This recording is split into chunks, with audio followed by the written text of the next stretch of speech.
Deus que justifica. Não. O sentimento precisa ser um sentimento de gratidão, não pode ser automático. Existem declarações que o automático não revela beleza. Porque se você entender a veracidade disso, desse ato, porque o ato de justificação é pleno, sublime. É o que nós chamamos em hebraico de corban. É uma dádiva. Grite bem alto, dádiva. Mais alto, dádiva. Então olha o texto. É Deus quem o justifica. É Deus que paga. É Deus que assina. É Deus que toma a frente. É Deus que responde por você. Então diga comigo assim, é Deus que justifica. É Deus que justifica. Verso 33. 33 não, 34, por favor. Quem os condenará? É Cristo Jesus quem morreu, ou melhor, quem ressuscitou, o qual está à direita de Deus e também intercede por nós. Pera, é também, ok? Então a gente já sabe que o Espírito Santo intercede por nós com gemidos. Aí Paulo vai fazer o upgrade, dizendo bem assim, você não tem só o Espírito Santo, que não é uma força, é uma pessoa, é coigual, coeterno com o Pai e o Filho. O Espírito intercede por você com gemidos inexprimíveis. Aí o texto está dizendo, e o Filho que está à destra do Pai também intercede por você. Então você não precisa de mais intercessores. Nenhum intercessor tem mais poder do que o Espírito Santo e Jesus para interceder por nós. 35, vai. Quem nos separará do amor de Cristo? Grite bem alto, amor. Amor. Não, direitinho, diga amor. Amor. A palavra amor é uma palavra que não tem a sua ideia etimológica a partir do grego koiné. Vocês sabem que o texto do Novo Testamento, a sua etimologia linguística é o grego koiné, 300 anos antes de Cristo, na era de Alexandre o Grande. O grego koiné era a língua popular portuária. Era aquele inglês, mais ou menos, sabe, que todo mundo conversava? Era o grego koiné, era aquele popular. E aí o texto, quando é aplicado para nós, está aplicando a partir da palavra amor no grego. Só que não é do amor do grego que Paulo está falando. Porque segundo o contexto de Paulo, não é um contexto helenista. O que é um contexto helenista, pastor? Um contexto grego. Não é a partir de Platão, não é a partir de Sócrates, Aristóteles. Ele está falando do contexto judaico, porque amor em hebraico significa ahavá. Grite comigo, ahavar. Ahavá em hebraico não é fileu, não é agapausme, que é o grego koiné, o verbo em ação. Ahavá em hebraico significa amor sem sentimento. Porque Paulo não está falando de amor com sentimento, porque amar em hebraico não é sentimento, é mandamento, é uma obrigação de amar. O que Paulo está dizendo é, nós precisamos ter uma missão de amar, mesmo sem sentir, você deve amar, porque é uma missão. Vai, continua a leitura. Quem nos separará do amor de Cristo? Será a tribulação, ou a angústia, ou a perseguição, ou a fome, ou a nudez, ou o perigo, ou a espada? 36. Como está escrito, por amor de ti, somos entregues à morte continuamente. Fomos considerados como ovelhas para o matadouro. 37. Em todas estas coisas, porém, somos mais que vencedores. Para. A palavra que ele está usando aí é uma palavra que no grego é chamada de hipercanor. Dá para repetir isso? Hipercanor? É uma palavra mais do que vencedor. A tradução do grego, quando veio para a Vulgata Latina e da língua portuguesa, traduziu como mais do que vencedor. Só que a expressão do inglês, segundo King James, é hipercanor. O que é hipercanor? Vou definir para vocês. Quando no Brasil nós precisamos comprar alguma coisa básica, aqui como nos Estados Unidos, você precisa comprar uma coisa básica que tem em qualquer lugar, você vai num supermercado da esquina, sim ou não? Aí, às vezes, naquele supermercado não tem aquela coisa básica. Se não tem no supermercado, você vai para hipermercado. A palavra hipermercado traz um prefixo de um ambiente que tem tudo. É essa palavra que vem o prefixo de hipermercado. Paulo está usando de cunho proposital, dizendo, você é mais do que vencedor, hipercanor. Ele está dizendo, o que Deus fez na sua vida não cabe no supermercado. O que Deus fez na tua vida cabe no hipermercado. Tem tudo e toda a totalidade. O que Paulo está dizendo é, você estava fora de um projeto, mas Deus te colocou num projeto que é abundante, Vai. Por meio daquele que nos amou. Grite bem alto, através de. Não, fala direito, diga através de. Então nós somos mais do que vencedores, não pela nossa obra religiosa, não é o tanto que a gente vem à igreja, não é o tanto que a gente lê a Bíblia, não é o tanto que a gente ora ou jejua, não. É através de Cristo, é a ponte, porque somos mais do que vencedores. Não é meritocracia, é graça. É graça, ninguém aqui foi digno de nada. Somos alvos da graça de Jesus Cristo. Continua. Porque eu estou bem certo de que nem a morte, Meu Deus. nem a vida, Meu Deus. nem os anjos, nem os principados, nem as coisas presentes, nem do porvir, nem os poderes, 39 com força, pastora. nem a altura, nem a profundidade, nem qualquer outra criatura poderá nos separar do amor de Deus que está em Cristo Jesus, o nosso Senhor. Grite bem alto, o amor de Deus em Cristo Jesus. É prefixo grego, dentro dele se manifestou um amor que nos conectou a ele e ele nos conectou ao Pai. Nele, graça, honra e justiça para todos sempre. Jesus. Olha para cá. Meu desafio com vocês hoje é pensarmos a partir de Romanos. 4º ano da nossa igreja aqui em Holanda. Pensar nesse culto com a família, de celebração, fazer uma síntese e não ser prolixo. Acho que você estava falando uma série de Romanos ano passado. Ficou difícil agora me falar, então. Você falou tudo. O ano passado, o pastor Misa fez uma série de mensagens aqui. 6 meses sobre Romanos. Sobrou nada, vou falar mais o que é.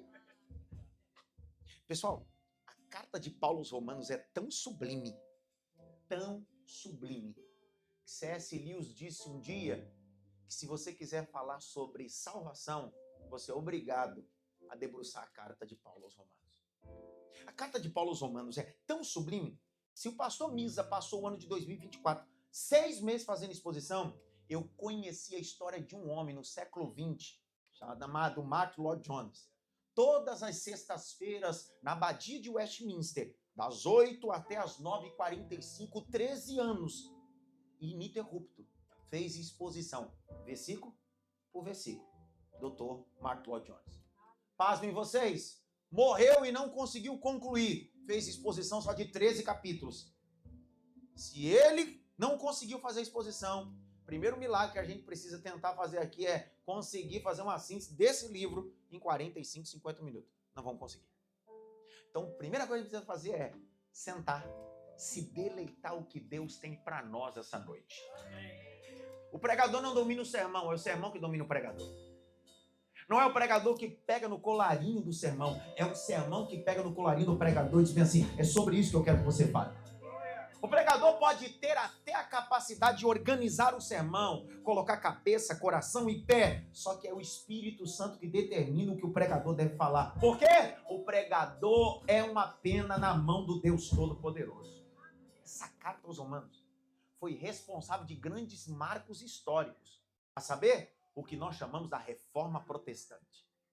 A Reforma Protestante tem um poder vital, não só religioso, histórico, e também o que nós chamamos, segundo Max Weber, um sociólogo. Max Weber vai dizer, um sociólogo alemão, que a Reforma Protestante trouxe o valor do trabalho da sociedade.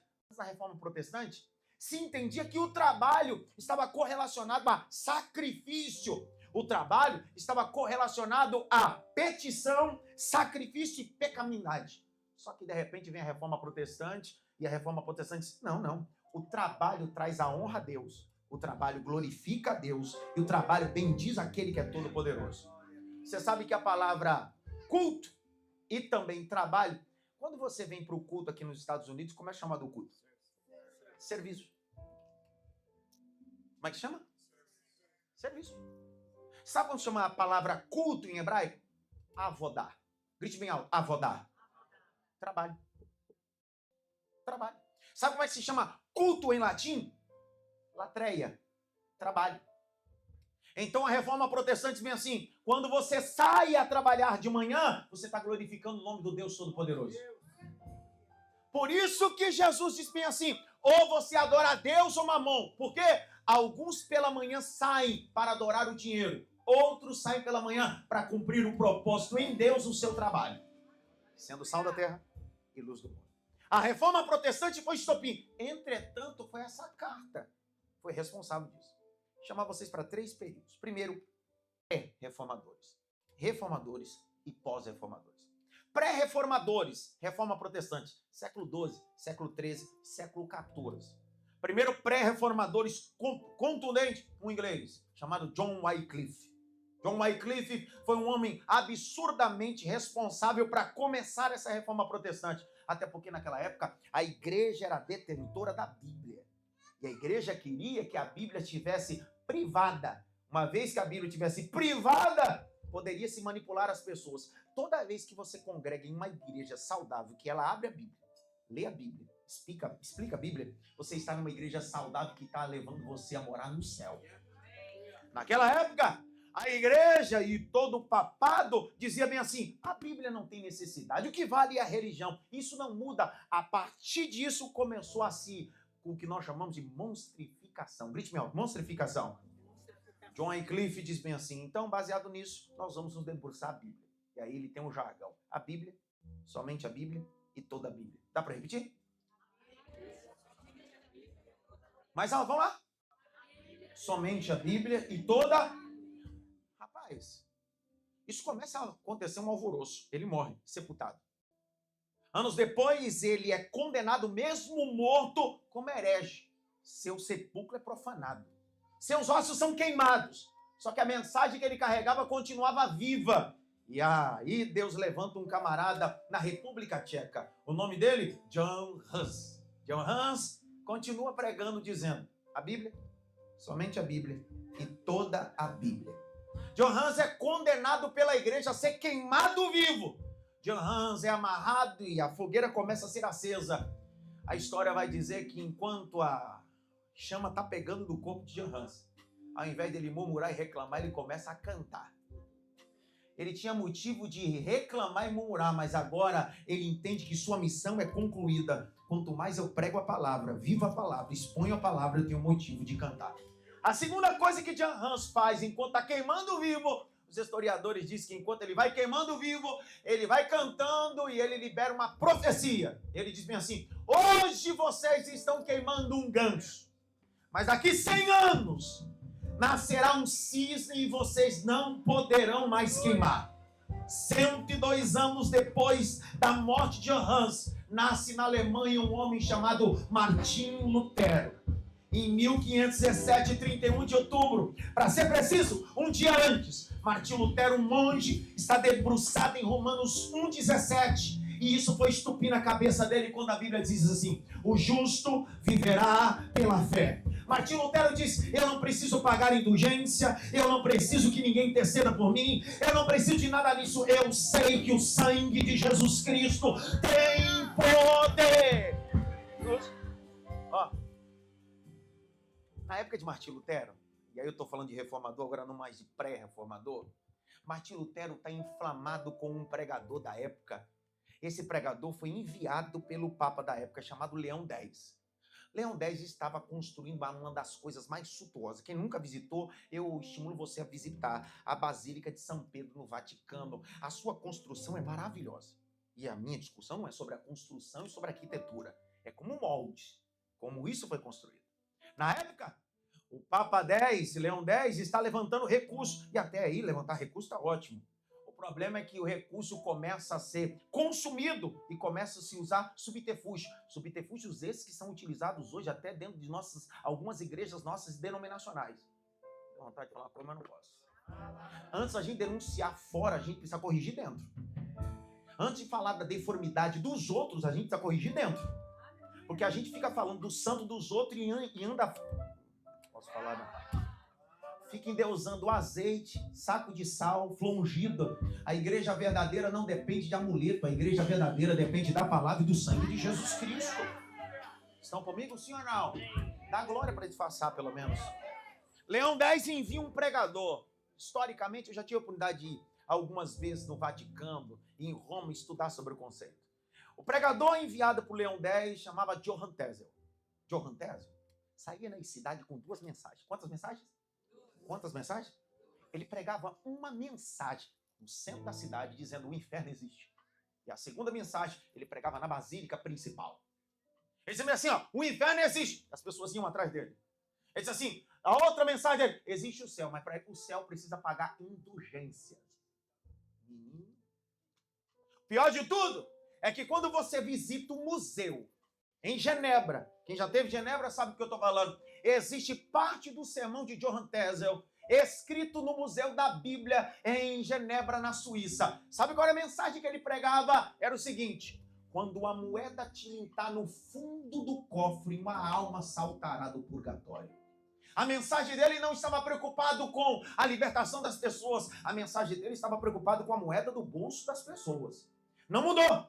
Os anos passaram e ainda continuam pessoas pregando, não para salvar pessoas, mas preocupado com dólar, com euro e com real no bolso de algum. Mas nós estamos aqui reunidos não por causa de dinheiro, nós estamos reunidos por causa da alma e da mensagem de Jesus Cristo. Será que tem alguém que pode dar um glória para Jesus aqui essa noite?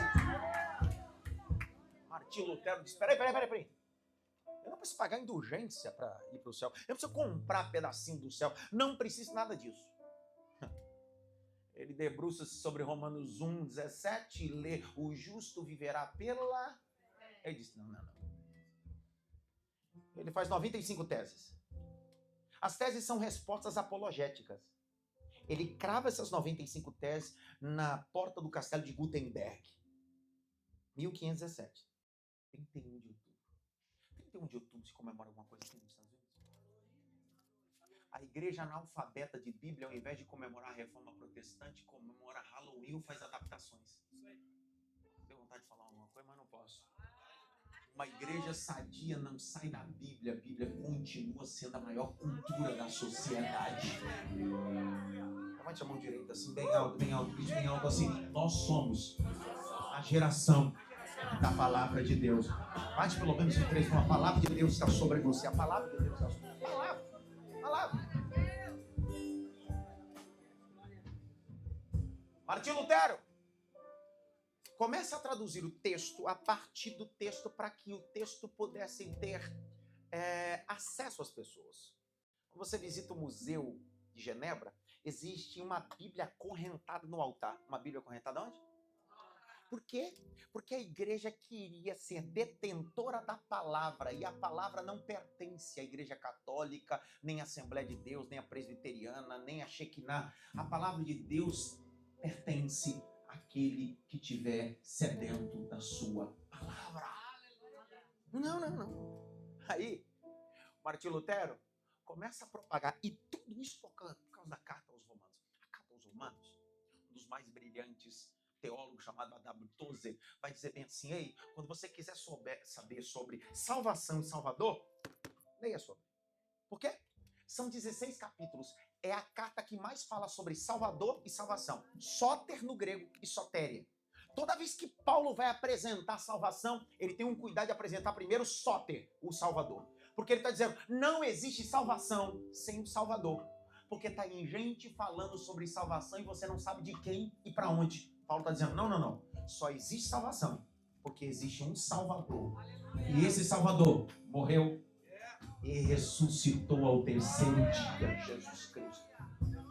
A carta aos Romanos traz o retrato do autor. Quem é o autor? Paulo.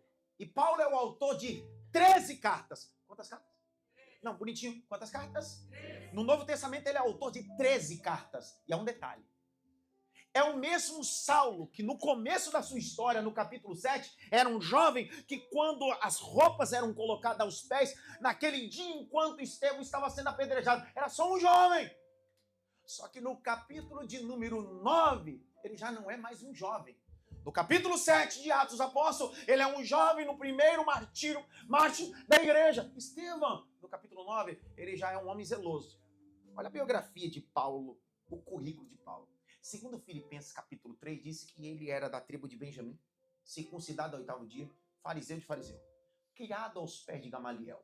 Paulo tinha dupla cidadania. Como hebreu era chamado de Saulo e como cidadão romano chamado de Paulo. Deus nunca mudou o nome dele. Nunca cometa esse erro. Paulo tinha dupla cidadania. Paulo tinha acessos importantes. Um homem zeloso e, melhor de tudo, ele fazia parte de um alto clero religioso. Ele era membro do Sinédrio. Só para você entender, o Sinédrio foi responsável em acusar, levar Cristo até Herodes e Pilatos, e através do Sinédrio, Jesus foi condenado à crucificação. O que era o Sinédrio? O Sinédrio era a alta corte judaica. O Sinédrio era composto de 70 pessoas, 35 do lado, 35 do outro. E o Sinédrio era presidido por um sumo sacerdote. Esse sumo sacerdote tinha um poder de expor a transgressão do indivíduo que transgrediu a mitzvot. O que era a mitzvot, pastor? A lei mosaica. Jesus foi exposto primeiro nesse Sinédrio. Só que na época de Jesus, não tinha um sumo sacerdote. Tinha 2 sumos sacerdotes. Segundo Lucas capítulo 3, versos 2 e 3, diz que na época de Jesus haviam 2 sumos sacerdotes. Yosef bar Caifás e Anás. Paulo fez parte de um sinédrio futuramente, e ele era um homem zeloso e olhava o cristianismo, aqueles que eram descendentes propagadores do evangelho, como hereges. Paulo precisava de cartas. Olha Atos, capítulo de número 9. Põe na tela aqui, meu filho, por favor. 9. Põe logo, pelo amor de Deus. Vai logo. Lê, pastora. Saulo, respirando ainda ameaças e morte contra os discípulos do Senhor, dirigiu-se ao sumo sacerdote. Presta atenção. Então, ele, por ser membro do Sinédrio, ter acesso ao ambiente religioso, que eram feitos de fariseus e escribas e saduceus, que era uma seita dentro do farisaísmo, que não acreditava nem em ressurreição, nem anjo e nem epifania. Paulo recebe do sumo sacerdote livre acesso. O livre acesso de Saulo é entrar aonde? Verso de número 2. Põe na tela. Lê. E lhe pediu cartas para as sinagogas de Damasco, a fim de que, caso achasse alguns que eram do caminho, tanto homens como mulheres, os levassem presos para Jerusalém. Paulo recebeu carta branca. Para quê, pastor? Para que ele pudesse entrar nas casas. Casas onde se reuniam de forma micro alguns pseudos cristãos. Pequenos cristãos. Gente que se parecia com Jesus. Gente que não tinha denominação, mas tinha o caráter do céu. Gente que não tinha placa de igreja, mas tinha o brilho do Espírito Santo. Naquela época não tinha placa de igreja, tanto que para se identificar uma casa cristã, havia um emblema que era um peixe vazado, que era um acróstico chamado de ictus, que significava em grego, só Jesus Cristo é o Senhor. Quando alguém passava na rua e olhava o símbolo de um peixe vazado, aquilo era um acróstico em grego, codificando as pessoas que estavam reunidas em casa, dizendo assim, ali é a casa de alguém que acredita que Jesus Cristo é mais do que um profeta, ele é Rei dos Reis, Senhor dos Senhores, ele é o Salvador. Só que Paulo, para entrar, prender, maltratar, puxar, matar, ele precisava de cartas de liberação. Olha o capítulo de número 9, verso 2. Ele pediu o quê? Plural. Ele recebe. Ele vai a caminho dessas casas, dessas concentrações. Só que quando ele recebe cartas e está indo para fazer isso, entra o caminho no caminho dele. Não pegou? Pode não. Entrou o caminho no caminho dele. Jesus entrou no caminho do Saulo. E quando Jesus, era para você ter dado glória. Verso de número 3, você lê, pastor? 3. Seguia pelo caminho, ao aproximar-se de Damasco, subitamente uma luz do céu brilhou. Presta atenção, o Saulo está indo no caminho dele, de repente. O imutável, maravilhoso, conselheiro, o Deus forte, o Pai da eternidade, decidiu descer no caminho de Saulo e dizer para ele assim, vou te apresentar o caminho da salvação através de mim. Jesus aparece. Há um clarão, e quando há aquele clarão, o texto vai narrar que o Saulo cai com o seu rosto em terra, e uma voz no meio do clarão grita, Saulo, Saulo, por que você me persegue? A voz que ecoa, ao invés de chamá-lo pela cidadania romana, porque Paulo, na cidadania romana, segundo a etimologia, significa pequeno. Seria tão bonito Cristo dizer, ô Paulo, pequeno, pequeno. Só que não. Jesus está chamando ele no conceito de cidadão hebreu, Saulo. E Saulo, na etimologia linguística, significa desejado. Há uma mensagem de Cristo ao coração daquele que está com a cara no chão. Jesus está dizendo, eu sei que você é pequeno, mas eu desejo te usar. Eu sei que você é pequeno, mas eu desejo te usar. Eu sei que você é pequeno, mas você é desejado. desejado do meu coração. Você é desejado do meu propósito. É tão belo isso, que a resposta do Saulo é Kyrios. Kyrios em grego é Senhor, com letra maiúscula. No meio do clarão do Saulo, ele diz: eu estou perseguindo não só um rabino, não um homem que está fundando uma nova igreja. Eu estou perseguindo aquele que criou o céu, criou terra. Ele é o Senhor Jesus Cristo. Pergunta. Para resumir, Saulo fica 3 dias sem comer e sem ver. É cheio do Espírito Santo. Paulo vai se tornar o maior autor de quê? De quê? Mas ele recebeu 9:2. Põe na tela de novo. Ele estava atrás de quê? Mas as cartas que ele recebeu era para quê? Para perseguir. Para o que mais? Matar. Lá vai Jesus no caminho de Saulo. Dá um glória aqui, pelo amor de Deus. Lá vai Jesus no caminho de Saulo. Dizendo: eu vou trocar as cartas dele. Hoje eu troco as cartas de Saulo. Ele recebeu cartas do sumo sacerdote para matar e maltratar. Eu estou vindo do céu para entregar 13 cartas. E as 13 cartas vão abençoar, vão curar, vão libertar. E é uma dessas cartas que eu estou lendo no ano 2025, dizendo: foi a carta não da autoria de Paulo, foi inspiração de Deus ao coração de Paulo. Deus vai trocar cartas de morte por cartas de vida. Deus vai trocar decretos e estabelecer novos conceitos. Levante as suas mãos para o alto, que eu senti o peso da palavra. Levante as suas mãos. Você não veio assistir culto. Isso aqui não é um programa de domingo. Isso aqui é ambiente de adoração. Pastor, por que eu tenho que levantar as tuas mãos no culto? Porque está na Bíblia. Salmo 134, verso 1. Olha o que diz: levantai as vossas mãos no santuário, bendizei ao meu nome, porque eu te abençoo desde Sião. Glorifica a Deus, porque você recebeu uma carta de vida. Vida. Uma carta de vida. Eu termino? Termina ou não termina? Já me deu fome. Vai pra cá. Paulo é o autor de 13 cartas.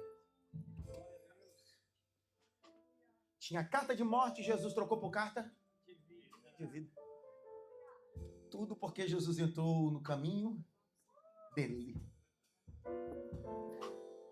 Essa carta aos Romanos, me parece que Paulo está olhando no espelho e tem um confronto com ele mesmo. Por quê? Quando você abre o capítulo 7, Paulo está narrando ele.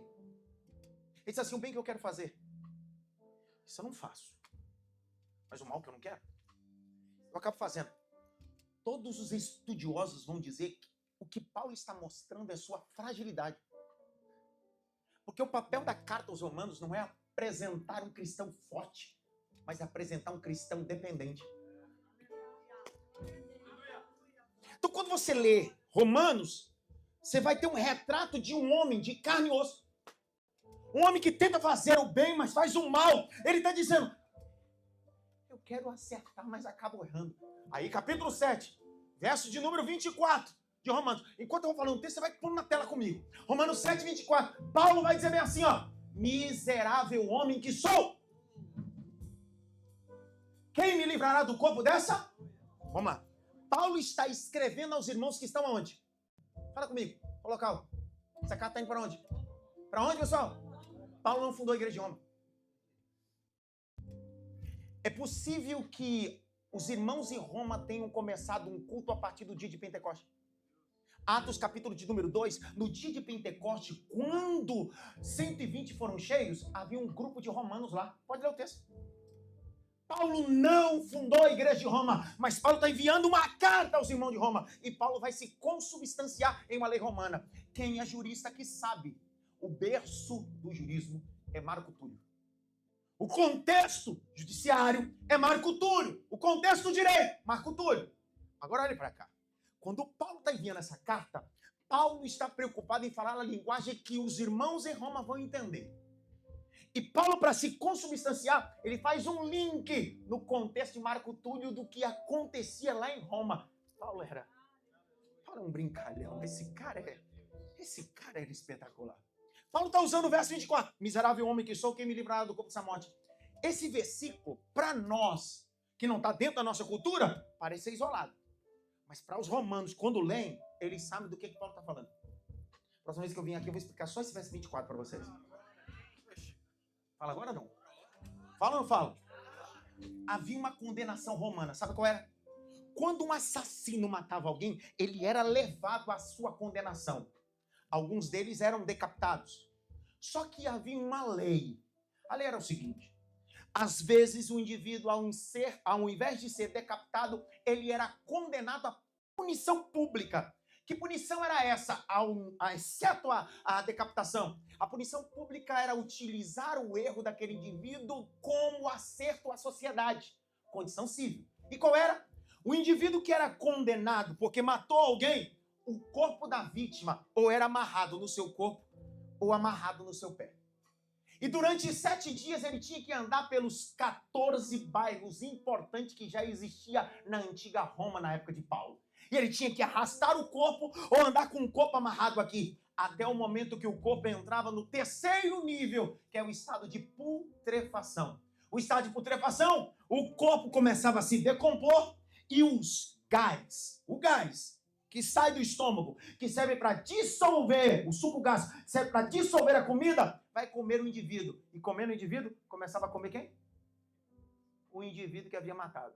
Fora tudo isso, alguém que estava distante dizia bem assim, aí está vindo um assassino tendo sua vítima, seu passado, amarrado a ele, está fedendo. Paulo está usando essa linguagem, dizendo bem assim, ó, eu estou caminhando e parece que meu passado está amarrado a mim. Eu vou caminhando e parece que o que eu fiz está amarrado a mim.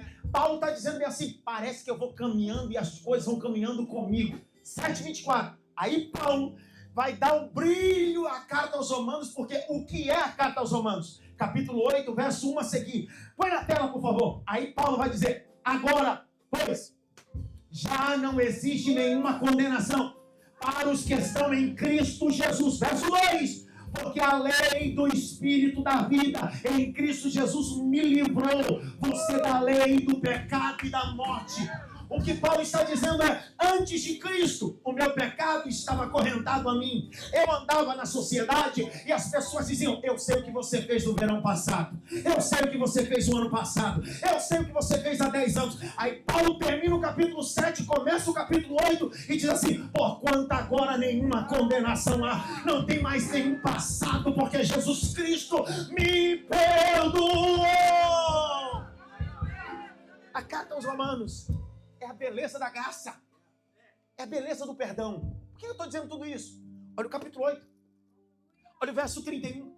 Lê, pastora, por favor. 8:31. Que diremos então à vista destas coisas? Se Deus é por nós, quem será contra nós? Continua, pastora. Aquele que não poupou o seu próprio filho, mas por todos nós o entregou. Será? Não nos dará graciosamente com ele todas as Olha o 33. Você me dá glória, agora você vai ver o 33. Quem tentará acusação contra os eleitos de Deus? É Deus quem os justifica. Lê de novo, pastor, o 33, pelo amor de Deus. Quem tentará acusação contra os eleitos de Deus? É Deus quem os justifica. Eu posso falar uma loucura, sim ou não? Por favor, posso ou não posso? Posso ou não posso? O que Paulo está falando é sobre 2 processos vitais que existem na vida de todo ser humano. Qual é? Número 1, perdão. Segundo, justificação. Perdão é subtrair. Justificação é adicionar. Você está dando glória. Vou de novo. Não há ninguém que seja justificado sem antes ser perdoado.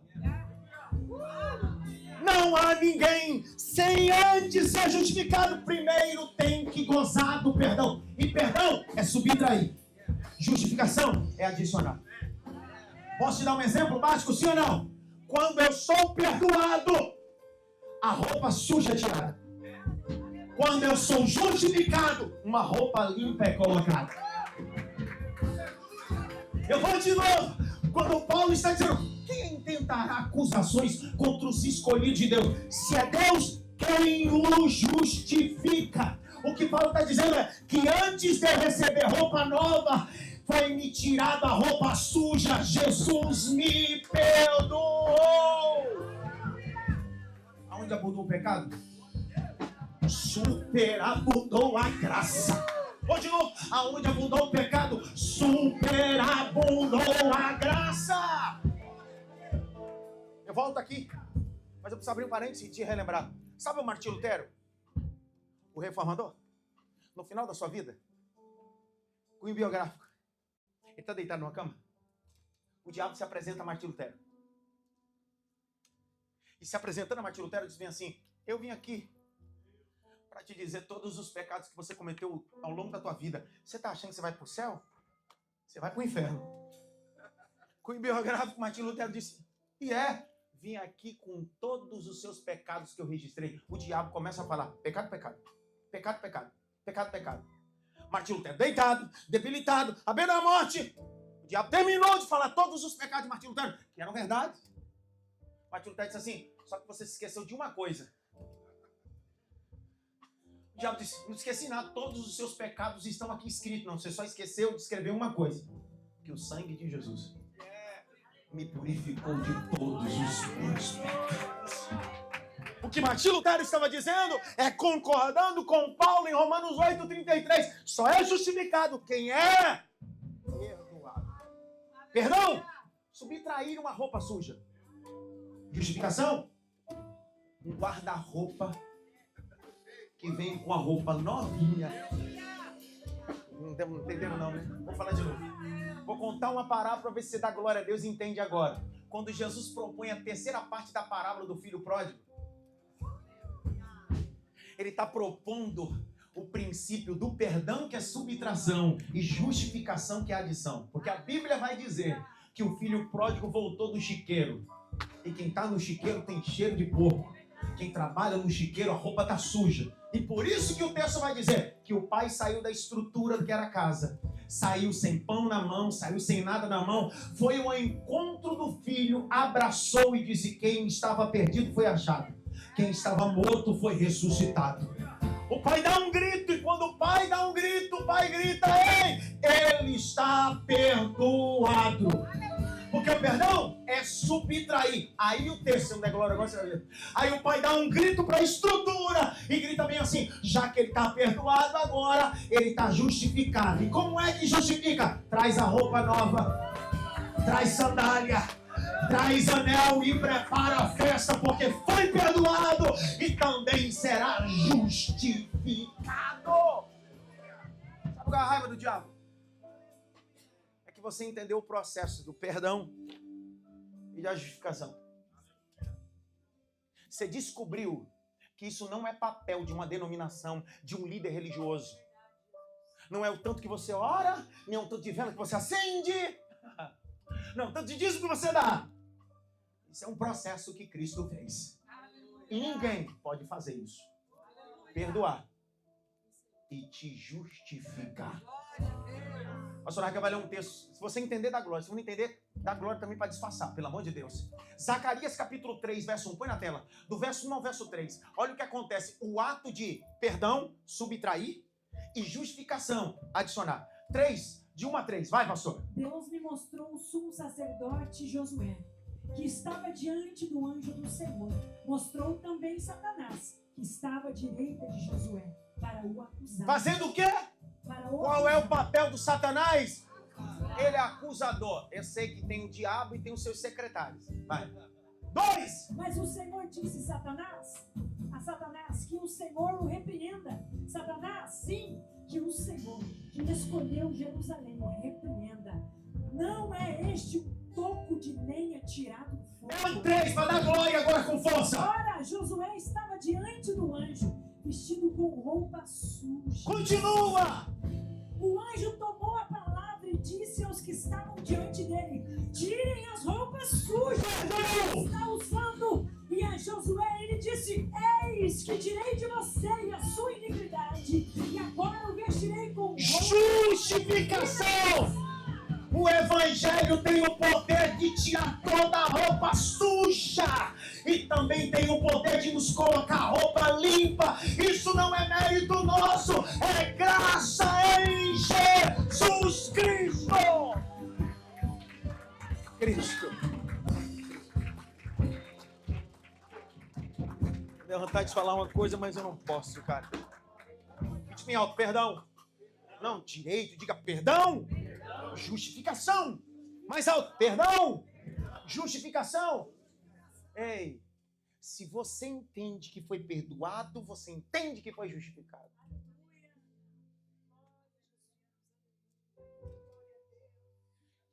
Feito por quem?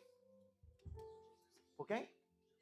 Ele me perdoou e ele me justificou. Qual foi o homem na Bíblia, o personagem veterotestamentário que mais sofreu? Quem? Jó. Quem? Jó. Jó cometeu algum pecado? Nada? Nenhum pecado Jó fez. É o próprio Deus que dá testemunho de Jó no céu. Capítulo 1, Deus fala de Jó no céu. Pegou, não? É a primeira vez que o céu, o assunto é um homem. Deus disse, Satanás, viste meu servo Jó, homem íntegro, reto, que se desvia do mal. Deus está dando testemunho, não do bolso, mas do coração. Quem vai falar do que ele tinha é o diabo. Mas Deus está falando de quem ele é. Era pra você ter dado glória. Deus está falando do RG. Quem é brasileiro sabe do que eu estou falando. Deus está falando, eu sei do RG. Mas o diabo disse, eu conheço o CPF dele, eu sei o que ele tem. Por quê? Porque os interessados estão preocupados com aquilo que a gente tem no bolso. Mas Deus conhece aquilo que tem no nosso coração. Deus está dizendo, ele é íntegro, se desvia do mal. Aí o diabo diz assim, facilmente ele te adora. Tem 10 filhos, bem casado, empresário. Na cidade de Ur dos Caldeus é o mega. Eu quero ver ele perder tudo isso. Deus não conhecia o bolso de Jó. Deus conhecia? Desce. E tira tudo que tem no bolso. A única coisa que você não vai conseguir tirar é o que tem no coração dele. Vamos ver se você dá glória agora. Por que que o diabo recebeu acesso para tocar nos 10 filhos de Jó e matar? Recebeu acesso para tocar na vida econômica de Jó. Por que o diabo recebeu esse acesso? Por quê? Quando Jó perde tudo isso, Jó vai clamar ao Senhor dizendo assim, cara, como eu queria ter alguém, um fiador. Alguém sabe o que é fiador? Para que serve fiador?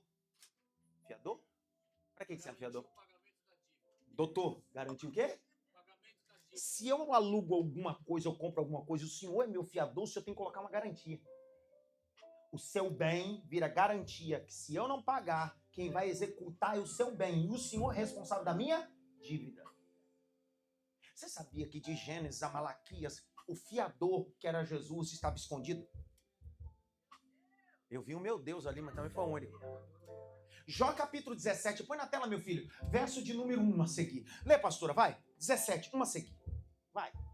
O meu espírito vai se consumindo. É Jó dizendo, vai. Os meus dias vão se apagando. Vai! E só tenho diante de mim a sepultura. O Jó tá perdido, é um colapso, ele tá no fundo do poço, vai!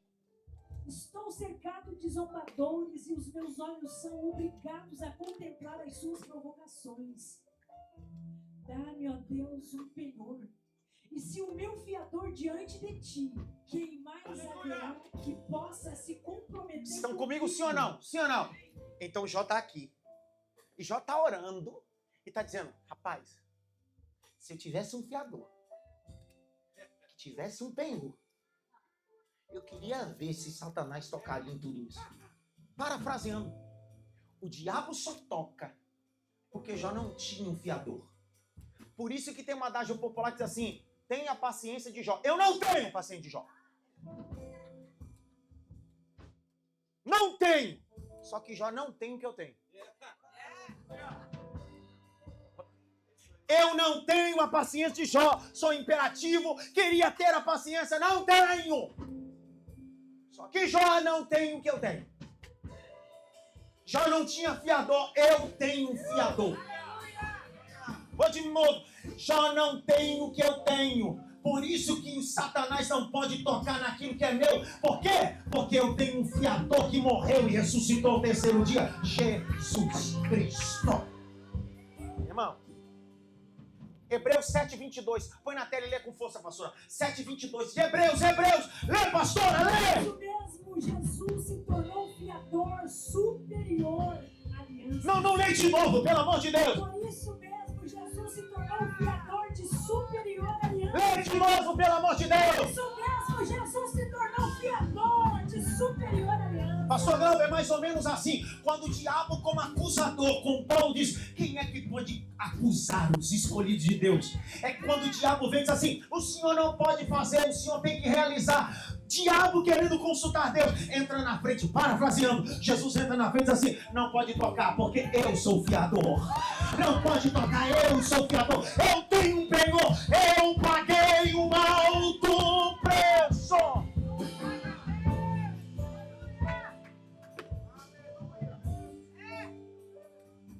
Escuta. Até Mateus, Jesus estava escondido no Pai. A raiva do diabo é que o Filho de Deus se manifestou. Põe na tela, 1 João capítulo 3, verso 8. Põe na tela. Aquele que peca, peca é do diabo. Porque o diabo peca desde o paraíso. Paraíso. Se manifestou. Se manifestou.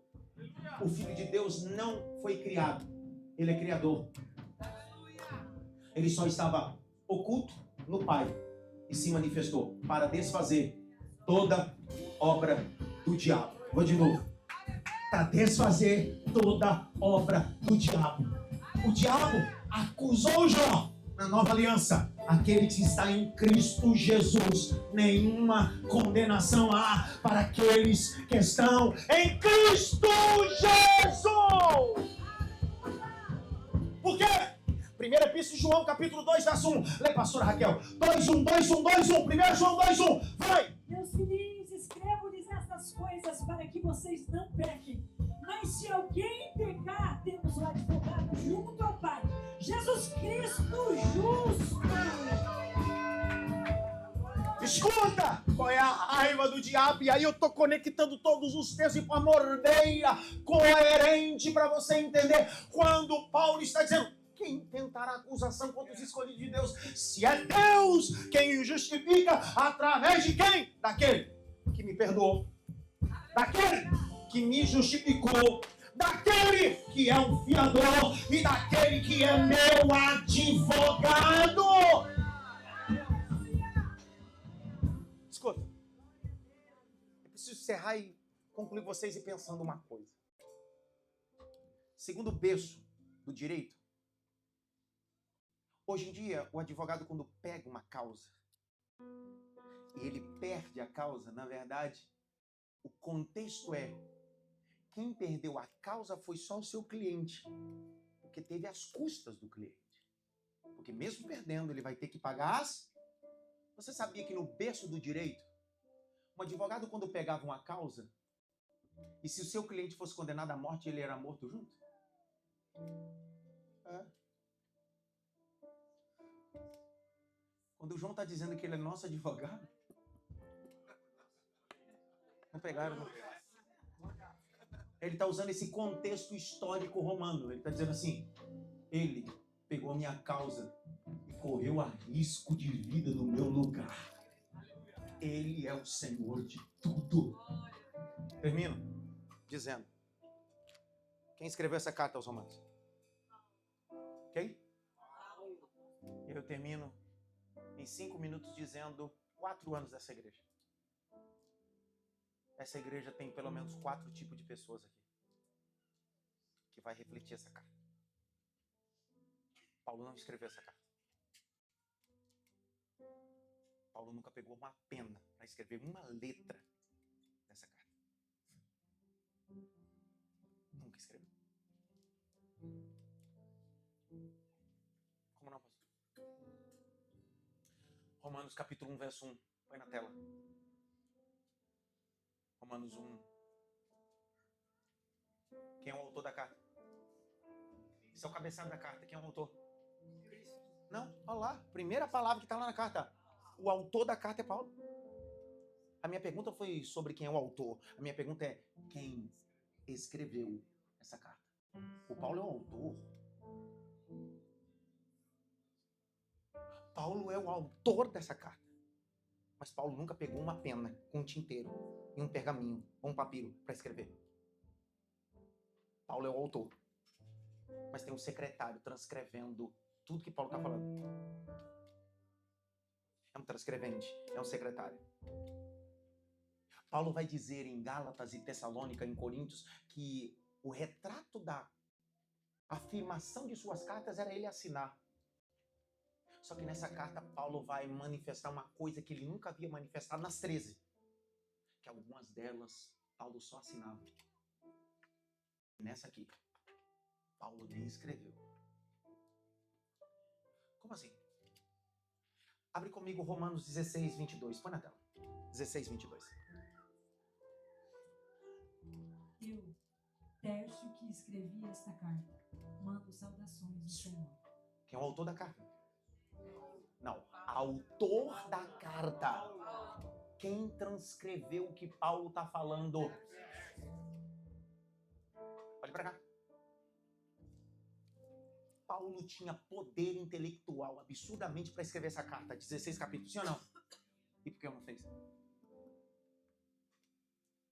Paulo poderia continuar como aconteceu na carta aos Gálatas, entre outras cartas, Tessalônica. Paulo poderia só assinar a carta e ocultar o secretário que transcreveu para ele. Só que a única carta que Paulo disse: Tércio, põe teu nome aí que eu quero que todo mundo de Roma saiba que eu sou o autor. Mas eu precisei de alguém para transcrever o que eu falei. É você ter dado glória.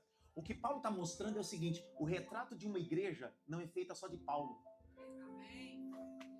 Uma igreja sadia e uma comunidade sadia é uma igreja que tem Paulo, um grande homem, mas também tem os Tércios. Um tinteiro. Ele diz: fala, apóstolo. Você fala, eu escrevo. Você fala, eu escrevo. Você fala, eu escrevo. Porque que Paulo faz questão? É a carta que fala sobre Salvador, salvação e graça. Paulo diz: se eu ocultar quem me ajuda, eu vou deixar de revelar que a salvação não é só para Paulo. A salvação é para Tércio, a salvação é para todos que queiram nascer de novo em Cristo. Quem é o autor da carta? Não, quem é o autor da carta? Quem é que escreveu? Eles estavam onde? Estavam onde? Não, a carta vai para Roma. Eles estão no local. Porque essa carta está sendo transcrita em um local. Sabe que local? Eles estão em uma cidade grega. Ficava a 80 quilômetros de Atenas. Qual era o nome dessa cidade? Corinto. Paulo está hospedado na casa de um irmão, nas regiões portuárias de Corinto, chamado Cencreia. Isso está em Romanos capítulo 16, verso 1. Cencreia era o ambiente. Só que Paulo está hospedado na casa de um irmão. Então presta atenção. Quem é o autor da carta? Quem é que escreveu? E eles estão hospedados aonde? Capítulo 16, verso 23. Olha lá. Lê, pastora. Gaio, meu hospedeiro de toda a igreja. Para! Estão comigo, sim ou não? Quem é o autor da carta? Quem escreveu? E quem está hospedando? A igreja não é feita só de Paulo, cara.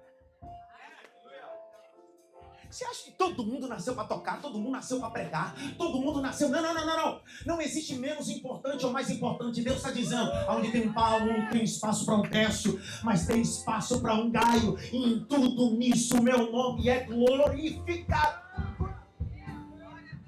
Ó, para de bobeira. Eu vou falar isso com propriedade, como pastor de igreja. Tanto faz quem está com o microfone aqui ou quem me recebeu lá no estacionamento. A qualidade é o mesmo.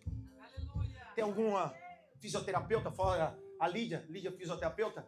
Outro dia eu falei isso num curso nosso, que eu fui pesquisar e fiz uma pergunta para eles. Vocês sabiam que esse dedão do pé, olha o teu dedão do pé, tá vendo? Não? O sapato tá escondendo, né? Você sabia que esse dedão, se por acaso uma pessoa é cometida de uma diabetes tem que amputar, ou um acidente, após amputar esse dedo, você precisa fazer no mínimo entre 10 a 15 sessões de fisioterapia. Porque após amputar esse dedão, quando o indivíduo coloca os 2 pés no chão, após a amputação, sabe o que acontece com você? Desequilibra e cai. Isso que você não consegue ver. Esse dedão aí que às vezes dá frieira. Não dá para colocar anel, nem aliança. E o que parece ser tão insignificante é tão importante para a estrutura do corpo. É verdade. O que Paulo está dizendo é, o que adianta ser um Paulo, que é uma mão que carrega anéis? O que adianta se eu não entender que existem os dedões, que são os terços, existem os tornozelos, que são os gaios? A igreja é feita de pessoas e todas as pessoas são importantes. É importante quem prega, é importante quem canta, é importante quem está fazendo a projeção do texto. Na igreja local não existe mais ou menos, todos são importantes para a glória de Deus. Não cai na pilha da vaidade. Há uma vaidade idiota. Pronto, já falei, já. Estou me sentindo em casa já aqui agora. Há uma vaidade idiota, imbecil, de status, de nomenclatura, onde eu sento, aonde eu preciso de carro, eu preciso daquilo. Romanos capítulo 1, verso 1. Põe na tela, meu filho. Põe, meu filho. Logo. Lê, pastora. Paulo, servo de Cristo Jesus, chamado para ser apóstolo, separado para o evangelho de Deus. Essa carta não trata de vaidade, porque se Paulo fosse vaidoso, ele começaria a carta dizendo: doutor, apóstolo, quarta pessoa da Trindade, semideus, Paulo. Só que ele está dizendo, essa carta não trata de homens, essa carta trata daquele que morreu e ressuscitou. Como é que eu começo a carta, Paulo? Paulo começa assim, Tércio, pega o tinteiro, pega a pena e começa escrevendo. Os meus títulos estão depois daquilo quem eu sou. Quem o senhor é? Não, escreve Saulo, porque eu estou escrevendo aos irmãos romanos. E eu vou usar minha cidadania romana. Qual é o nome que eu coloco? Paulo. E Paulo significa pequeno. Paulo começa a sua carta não falando dos títulos de apóstolo. Ele diz, eu sou um homem pequeno. E por ser pequeno eu alcancei o que alcancei. A Cristo honra, glória e majestade para todo sempre. Quem é o autor da carta? Quem escreveu? Na carta de quem? Outro dia eu digo a quarta pessoa dessa história. Quem é o autor? Fala comigo, quem é o autor? Quem transcreveu? Hospedar na casa de quem? Só tem um problema. Eles estão hospedados na casa de Gaio. Paulo está sentado. Estou construindo isso na minha cabeça. Estão sentados um candeeiro, tinteiro, uma pena. Gaio olhando para o doutor Paulo, o missionário. Fala, apóstolo. Terminei. Termina. Paulo disse, eu sou o autor. Gaio nos hospedou. Você, Tércio, transcreveu. Só que alguém tem que levar essa carta. Glória. Porque o evangelho não é centralizado nos grupinhos. Não. A igreja local, sadia, não está concentrada em grupinhos. É um macro. Tem espaço para todo mundo. Paulo dá um grito. Permita usar essa conjectura. Dá um grito na casa assim. Gaio! Sim, apóstolo! Chama a diaconisa para mim. Quem? Chama a diaconisa da igreja de Corintos. Para quê, apóstolo? Ela que vai levar a carta, que vai ser a carta mais importante de todos os tempos. Capítulo 16, verso 1. Põe na tela. 16, verso 1. Olha lá. Recomendo-lhes a nossa irmã Febe, que está servindo na casa de Sancréia. 2. Para que vocês a recebam no Senhor, como convém aos santos, e ajudem em tudo que vocês Para! Ô, irmão. Quem é o autor da carta? Quem transcreveu? Hospedado na casa de quem? Quem é que vai levar a carta até Roma? Tem espaço para um grande apóstolo? Tem espaço para aquele que não consegue falar como Paulo, mas tem capacidade de escrever. Tem espaço para aquele que não consegue falar nem transcrever, mas consegue fazer mesa. Preparar a mesa para os irmãos. Mas tem gente que não consegue falar como Paulo, não consegue transcrever como Tércio, não consegue preparar a mesa. Mas tem gente que é um obreiro de Deus, como o Feto diz: deixa que a carta eu levo. Deixa que a carta eu levo. Deixa que a carta eu levo. Deixa que a carta eu levo.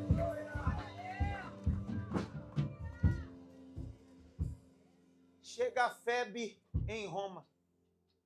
Carta selada. Autor? Quem escreveu? Hospedar na casa de quem? E quem está levando a caixa? Você vem dizer para mim que não existe espaço para você? Tudo depende. Igreja não é um ambiente para vaidade. É um ambiente para missão. Se você entender a missão que Deus tem para fazer através de você, sempre haverá um espaço para que o nome do Senhor seja glorificado. Estamos no 4º ano da Shekinah. 4 coisas nunca vai faltar sobre essa igreja. E eu digo com mais propriedade: toda igreja sadia tem que ter 4 grupos. O grupo dos Paulo, os grupos dos Tércio, os grupos dos Gaio e o grupo das Febres. Isso se resume igreja. Quando você pega a carta aos Romanos, capítulo 16, Paulo vai ditar o último capítulo. Sabe o que está escrito no último capítulo? Paulo vai fazer uma galeria de 19 homens e 11 mulheres. É conhecido como capítulo da gratidão. Capítulo o quê? Paulo encerra a carta dizendo: quem não aprendeu a ser grato, não tem hombridade de continuar a sua vida. Eu termino meu sermão dizendo para você: vamos comemorar 5, 6, 7, 10. Se Jesus não voltar, a gente comemora 30. Mas nunca vai faltar em nossa comunidade Paulo, Tércio, Gaio e Febe. A ele honra, glória e majestade para todo sempre. Será que você pode aplaudir Jesus com força?